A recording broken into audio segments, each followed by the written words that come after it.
if I was to go back and start any business, it's gonna get started from, they say the riches is in the niches. You need the systems or your business will never grow. First thing, no presentation. I'm just gonna it's gonna be very like impromptu. Like we just gonna talk, chit chat. Y'all can ask whatever questions y'all have. I'm gonna just run down my story. Like what did is I'm gonna explain what I do now, then I'm gonna go back, tell you like how I got there, and then just continue on with the story.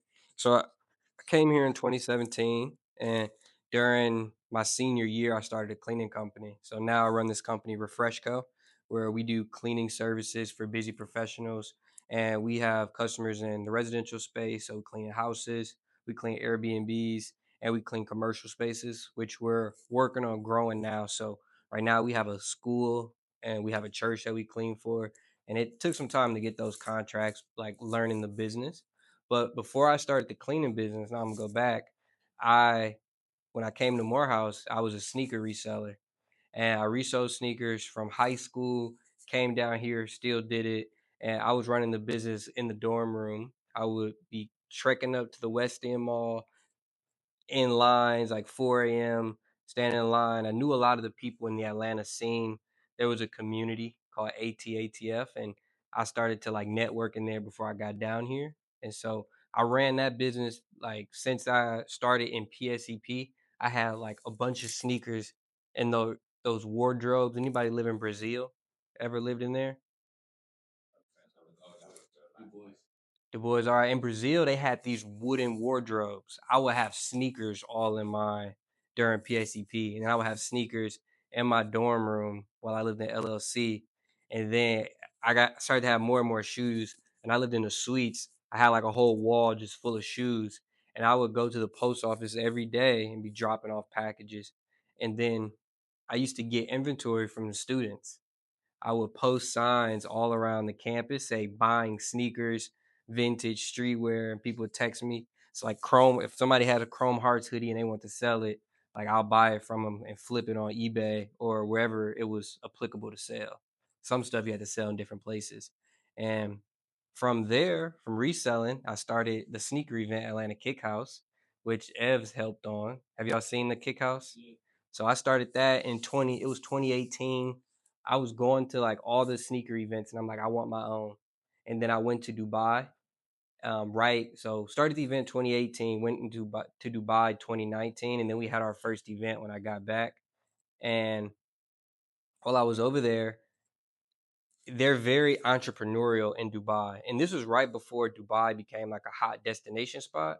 They were like in the middle of building everything. And our tour guide was explaining like how the sheikhs, how they thought and how they believe they can do everything. Like they don't need to worry what someone else is gonna say. They don't worry what this country's doing. Like that's its own place and they have their own things going on and their thing is like go big with everything. And so that was like super inspiring. So when I got back, that just gave me like all the drive and I started Atlanta Kick House. And so at that time I was just reselling sneakers and then I was starting up the Kick House.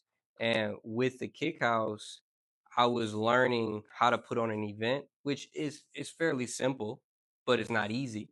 Like the idea of like, okay, well we needed vendors, we needed people, and we need to put them in a place. So I was able to, talk with the school, see how to make it happen. Because when you talk to people and you tell them what you want to do, they'll help you make it a thing. So I was able to talk to Dean Booker, and because that's like the person who did everything on campus, he still is. Like whatever it is that you want to do, he literally probably knows everybody. He might know the president of the United States, but told him, and we got it started literally just like that, and then we ran that and I did branch off and I had another event called the Junkyard, which was a vintage event where we had this was over the summer where we had sellers of vintage just pile into an area and people came and bought. And then COVID happened. And so that right there is when like things started to change. And during that time, I was still figuring out what I'm gonna do. I was thinking, how am I gonna continue Atlanta Kick House? What is it gonna be? I thought of taking it online, but that was just a little too advanced for me at that moment. So that's what 2020. I'm trying to think like how do I have an event online, but I just didn't get there. Now they have Whatnot. So whatever idea you have, just try it because it will someone will do it. Whatnot is like an auction site, so you can go on there and like have an event where you're selling Chrome Hearts or you're selling is it Evra Ivara gear, and people can like bid on it. And that's just that's an idea of it. I can't say that's what the idea I had, but they did that. We just continued on having the events on campus. So during that time, I was figuring out what I was going to do as far as starting a business because I knew I still wanted to start something. I was about to graduate, so I wasn't thinking about continuing the kick house. I needed to start something new. And I was coming up with different ideas for businesses. And I knew I wanted a business that cash flowed. And mostly cash flowing businesses are service based businesses. The reason I wanted that is because you want something where you could get paid on a daily basis, and services are the easiest thing. So if you do hair, if you clean, if you fix lights, like you need people need it done, you come and fix it, they pay you. And that's the type of business I wanted to start. And so I had different ideas and I landed on a janitorial space. And then that was it. I stopped it there, right? Then I was working at Accenture. Y'all know what that is? It's a big consulting firm. I was interning there. And while I was at Accenture, I wasn't thinking I was going to start another company. I was still flipping shoes, gear, all of that. But then it was senior year now, and I got let go. So they pretty much were like, "You're not coming back," because the goal was to finish the internship, have the return offer. Are anybody seniors? So I mean, I'm sure you guys got friends that's like, I got a return. I already have my offer for wherever they're gonna work. I didn't have that. So August, I'm sitting there thinking like, what am I gonna do? And I was walking outside of my building into the garage and I saw a cleaning lady coming out. And I had this idea for a cleaning company that I was cooking up in COVID. And then I saw her, we talked, and it was like a divine moment, literally, where God to me said, talk to this lady. And I said, either I'm gonna talk to her and figure out about that business or I'm gonna just keep on going. I talked to her, and then that day I was in the cleaning space, which was random because like who do I know that owns a cleaning business? I knew nobody. I'm 21, I'm trying to be lit, but I met that lady. I talked to her, asked her a question, and I was in the cleaning space from there. And so now that was 4 years ago. I'm 4 years in the space. Have a $500,000 cleaning business. We clean houses, Airbnbs, and big commercial buildings like this. Hopefully, one day Morehouse will be a customer. And so that's a little bit about my story. Any questions? I want to learn what y'all got going, and I want to help y'all clear some of the muck. It's a lot of muck that you'll go through, a lot of getting kicked in the balls that you're gonna go through that you don't have to go through, unless you just want to listen to everybody else. And so whatever questions y'all got, I can answer. So how you feel about just like going from like merchandise selling to now being like a service based? Um, I still, if I see a deal, I'm gonna take it. I still got my eBay accounts, Goat accounts. I still have all that set up. So if I see a deal, like I'll take it for sure. Like I still have stuff on eBay now. But I will say this. So to your point, I and this is a lesson that I want you guys to take. I stopped reselling too soon when I was running Refresco. And what I had to learn from that is you never want to let go of like a source of income. So I was making like 5K a month selling sneakers. And I let that go to run this cleaning business that I really didn't understand how much money we were making yet. And so I didn't realize it until I got into a hole like, where's my money? But the thing is like, yes, the cleaning business was making money, but that was the business's money.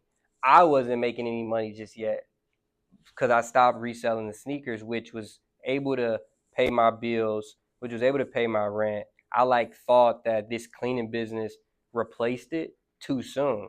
But that was just me not realizing it. I had to learn that. So whatever job you got, keep it. Whatever business you want to start, do it, but you don't let go of like that main source yet until the business can actually take over. Like actually take over. Not it made 2,000, it made even if it made 10,000, because it's not about like that gross number, it's about like the net number, which is what you take home. So for some businesses your net is 20%. So if you made 10K in sales but you netted 20%, you only made $2,000 profit. You know what I'm saying? And that may do nothing for people. Like that's not even rent some places. You know what I'm saying? And I let that go too soon. I didn't realize it until I was like working out of my mistakes. So if it was me back then, I would have kept reselling. So now, like I still like if I see a deal, I'm gonna take it. And it was no way like how I like decided to shift. I just knew I started the cleaning business, and I was kind of tired of reselling because I didn't want to carry shoes. Like carrying shoes is kind of hard because you gotta go back and forth. So I just kind of put it down, but it was a mistake. I will say that. You go about marketing your Mm. In the beginning, like what everybody else would, every idea you got, flyers, door hangers. I was going posting on Facebook. I would just telling people about the business. When got flyers made, when got some t-shirts made, and I went and talked to different people about the business. That was in the beginning, but then as I got better, we got like Facebook ads, Facebook groups, Google ads, SEO. Like it's so much to market the business now. But in the beginning, it was like guerrilla marketing, like what I knew how to do, like just go talk to people. That's what I did. But when it comes to, you said, I remember you saying like in the beginning when you met the lady that was the cleaner coming out of your building, you said it was like in a way like a divine revelation. You know, talking to her, kind of like, all right, bet I have an idea for this now. So when it came to building your, I want to say like your business plan, like your business model, like where did you start first to figure out, all right, bet how can I get to this space? How can I execute this? How can I do that? Or did you just go on a page on YouTube? Like what did you do to like make It it was work? a binge. It was for sure a deep, deep binge. It was like, so I started the business in August, September, October. No, I was still in school, and we would have like 1 to 2 customers a month. We would have like 3 customers. People would give our company a try, but all during that time, I was like learning how to run or how to set up this cleaning business. And there's a lot of information online, and I ran across like a Reddit thread from this guy named Rohan. He was in Vegas and he built a cleaning business, and it was a remote cleaning business that he ran in Washington D.C., or I think he lived in DC. I don't remember exactly, but that was like a blueprint. There was other information online that was all a part of the blueprint. Like you just okay, bet infinity. I was infinity stone in it for real, like just putting it together. And then it was April right before I graduated. All the information I learned, it just started to like roll. Like it was like a snowball effect. It just started working. We had like 10 customers, and then it went from 20 customers, and it was like 30 customers, and it was like 40 customers, and that was it.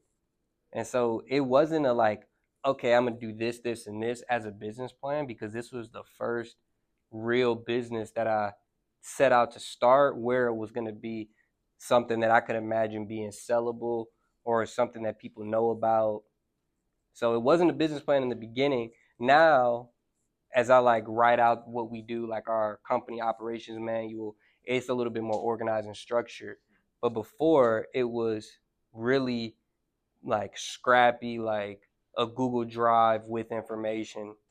Like it wasn't this brilliant thought out idea at all. It wasn't a business plan. I didn't know until I got into like just jumped in the water. My name's Alex. What's up, Alex?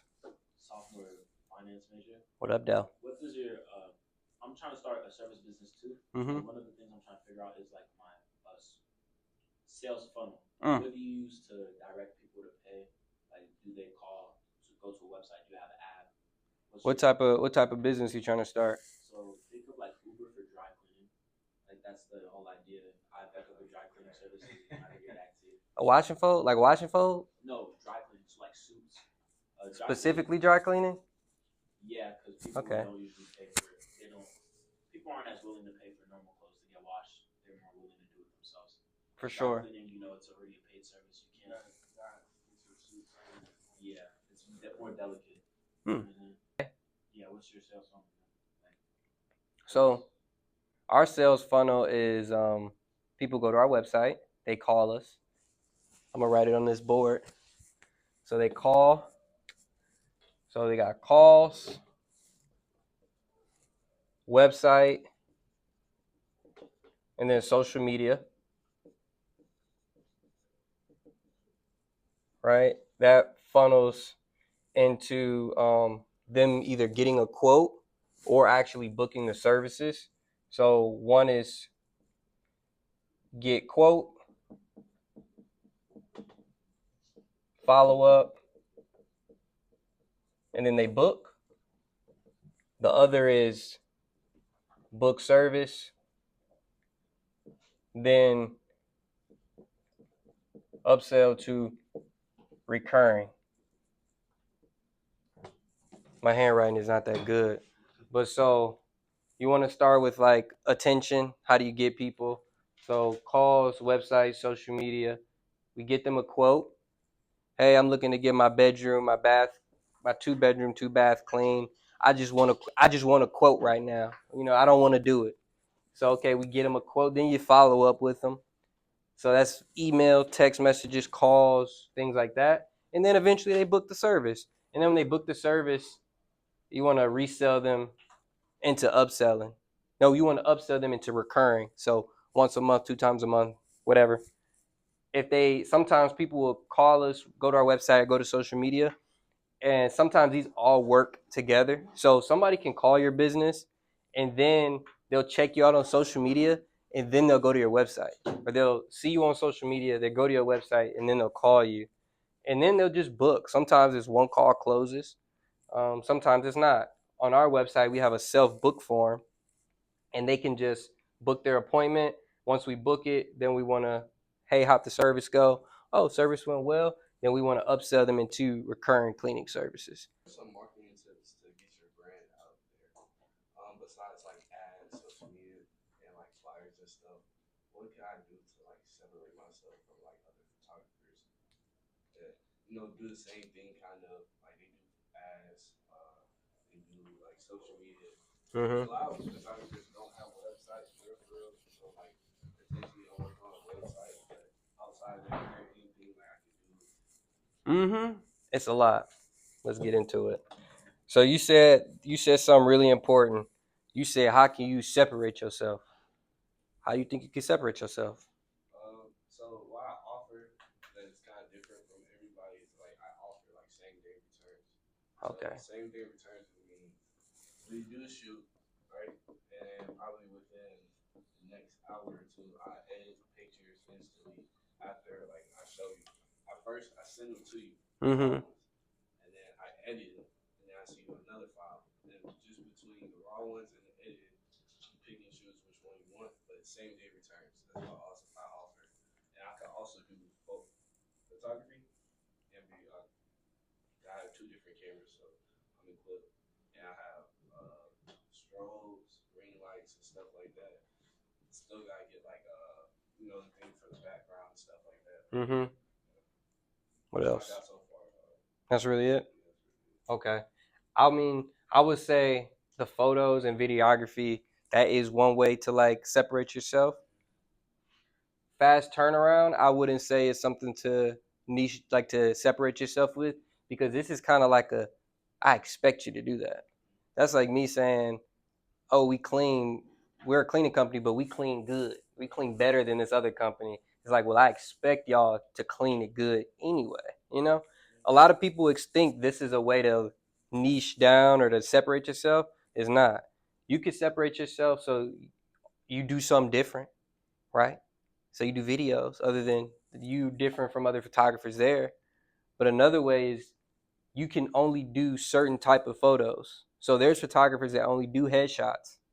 There's photographers that only do weddings. There's photographers that only do sports.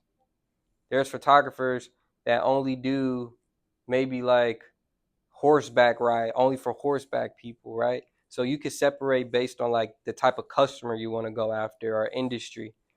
And weddings, they always need a photographer. Like, who always needs a photographer?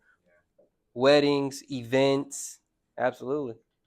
While you guys are young, like while you're in the beginning, you're in the idea formation of what you want to do, you can try different things. Because like I'm 4 years in and I've done different types of cleanings. And I know there's certain cleanings that I don't even want to get into that. There's other things that I know we can get into, but it's just an opportunity we haven't done yet. Like there's so many different ways for there's the industry you want to be in. There's so many ways to make money. So for you, you say you want to do dry cleaning. So okay, dry cleaning is one thing. You just want laundering. Like you're in the laundry business as a whole, right? Morehouse gets laundry services. So like specific colleges, corporate companies get laundry services. Airbnbs need laundry services. Hotels need laundry services, same as like Airbnb. Um, I need people, so that's like the residential consumers need laundry services. Restaurants need laundry services. It's like you can be that company for for that type of company. So you can be the laundry service for restaurants, the laundry services for colleges, laundry service for corporations. You can service all of them too. Like you don't have to be too niche, but you can be if you wanted to. Because you know what they say? They say the riches is in the niches. So you can be that. So like what you're thinking, you could try that, but at the beginning, try different things. Like you could do a restaurant, and your whole warehouse blow up. Maybe like I never want to do restaurants again, but you won't know until you try. Or you get a restaurant, they gave you $100,000 order. I love restaurants. It's up to you. You know. Quick question on the point that you brought up earlier, because you had mentioned that you're creating a company operation plan. Oh, operations manual. Yeah, the manual. Mm-hmm. So to that end, can you share a little bit more on your framework or your process when you decided that you actually needed to start doing that? Was it like based off of a revenue milestone, like I made $200,000 this year, I need to document my processes. I have Mm-hmm. so many employees, and I need to make sure they know what I'm doing. Or what was the process for you to decide that that's something you needed to start documenting? I read this book called E Myth. So this is a book y'all should read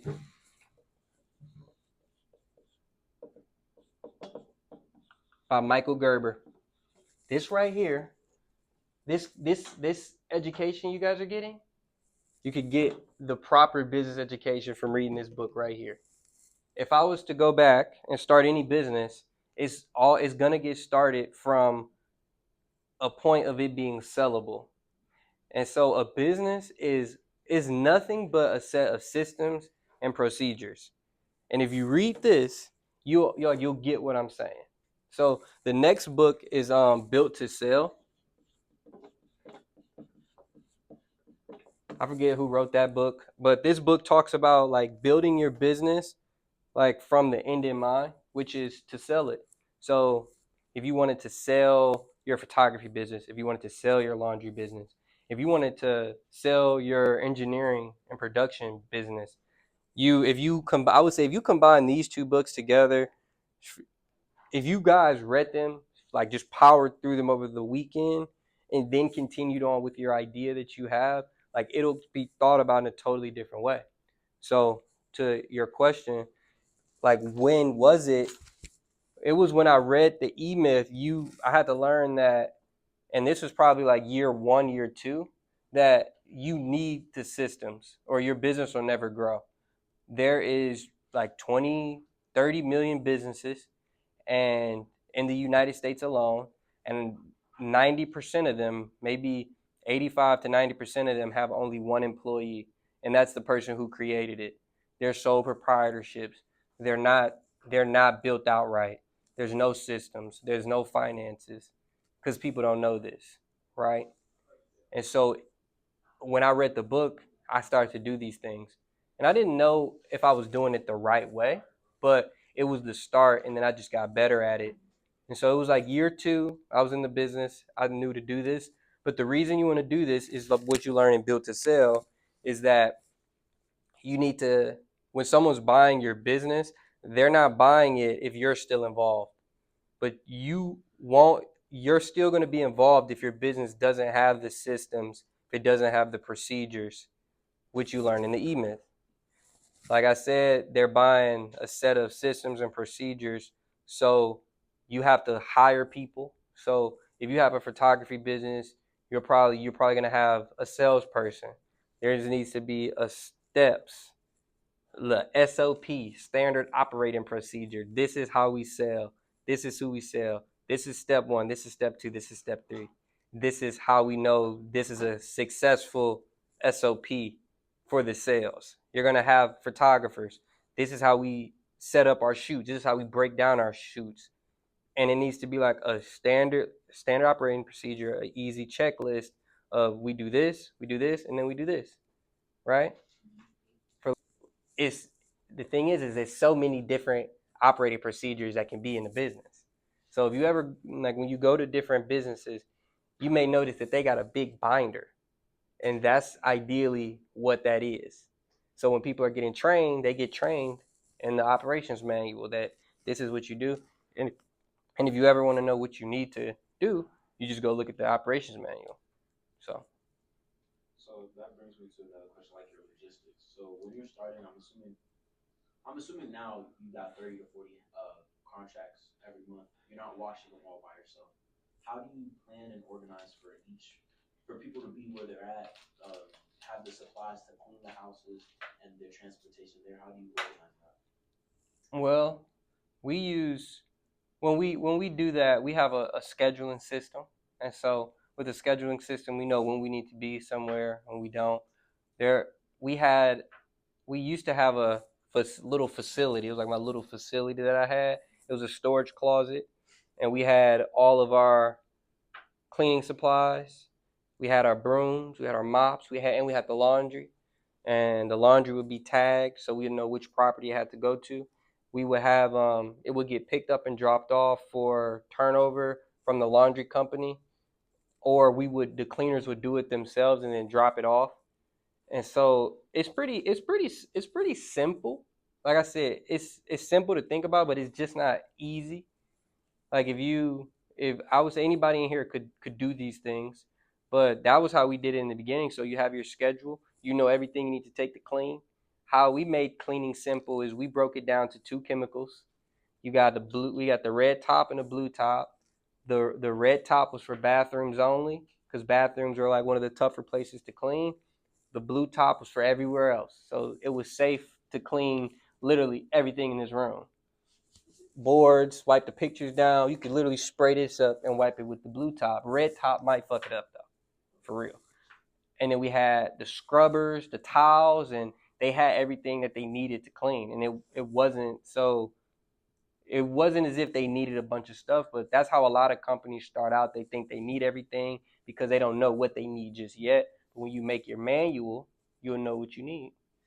And so when we would logistic people get into the houses, it was a simple like, hey, you got these houses to clean today. You got to clean Mr. Johnson, Mrs. Jones, and we have an Airbnb.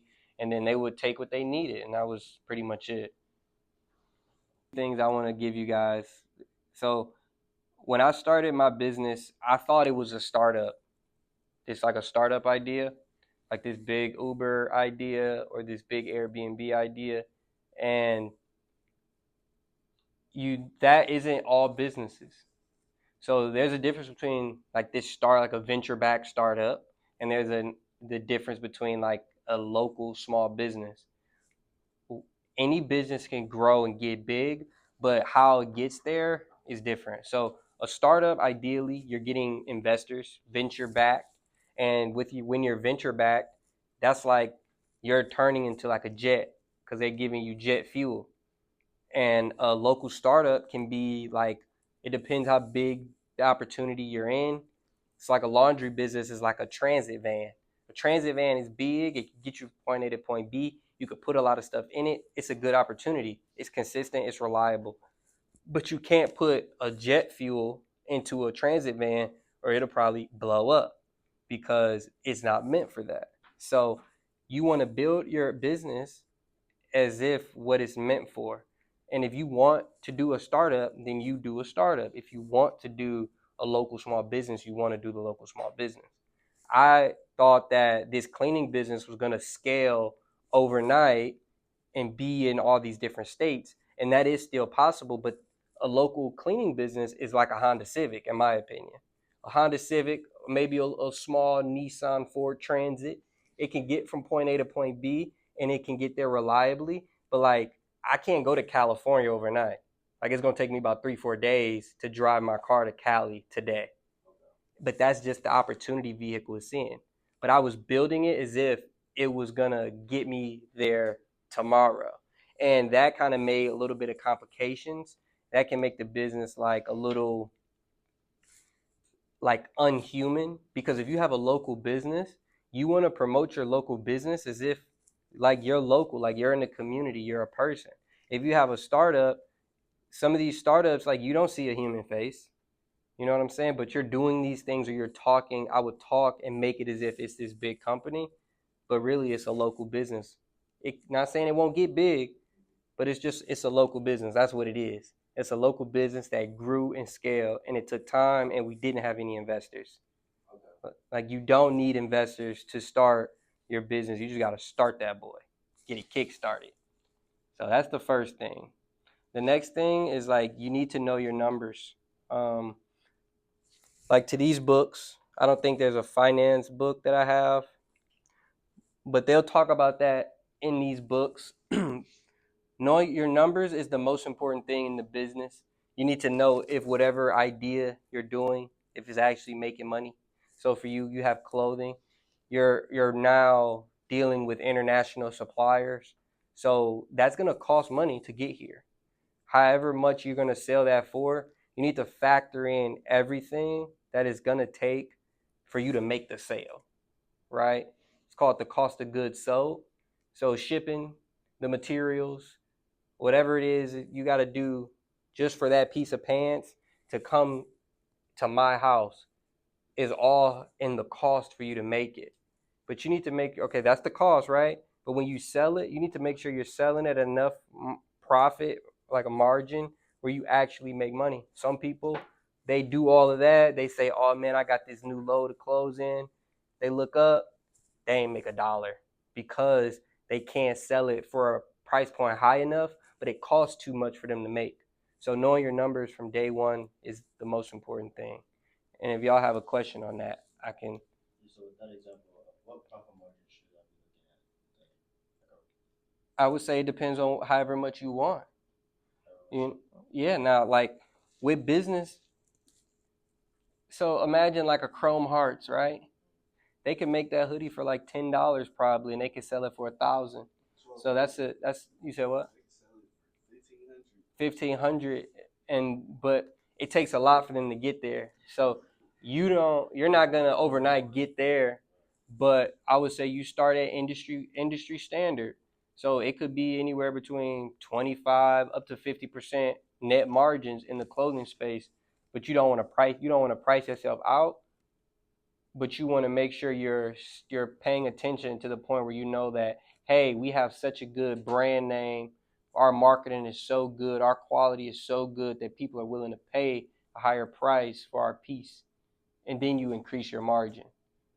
Numbers and the pricing for whatever it is you're doing.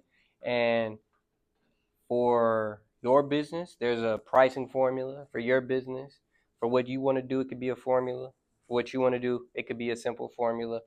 And what you want to do, Ev, it could be a simple formula for your business. It depends on like what you're doing to how you make that formula. But just know that you need to know your numbers, and you have to come up with that price where everything is factored into it. The next, I kind of brought it up already, but really knowing the opportunity vehicle you're in. If like a cleaning space is good, but just know that you guys, whatever life you want to live, you built that business for that. So if you're someone who's a more of a free spirit, you don't like being strapped down, you might want an e-commerce business. You might want something that's online. If you are somebody who wants to be grounded, wants to stay local, you may want a business that is a local business, so you don't have to move around as much. If you like, yo, I want to be rich, you have to have something that's really high price point. And the reason I say that is because like it's gonna take me a while to get rich selling cleaning services, selling house cleaning, but we pivot and we cleaning buildings. So now it's like that time to get rich decreases. You doing dry cleaning, you're gonna have to dry clean a lot of suits to get rich. But if you got 10,000 pounds of laundry, 10,000 pounds of laundry to dry clean, your time decreases. Snapping photos individually is going to take a lot of time, but maybe you're doing a corporate event. You're doing corporate headshots. I just seen a post. Someone said they did corporate headshots. It was 160 headshots. That package was 18 grand. So right, you got to know like doing the small stuff. It's gonna take a long time for you to get money. If you want to get rich, like you have to go for like the big kahunas from day one. And no, it's gonna be scary too. Like I was scared. I wasn't going after big contracts from day one. And you don't ever want to bite off. Like you don't want to feed steak to a baby. Like you don't want to do too much and blow yourself up. Now you can't actually do it or your name is ruined. But know that if you want to really get to the money, get rich, you're gonna have to have something that is priced high enough and you're gonna have to sell it in quantities great enough.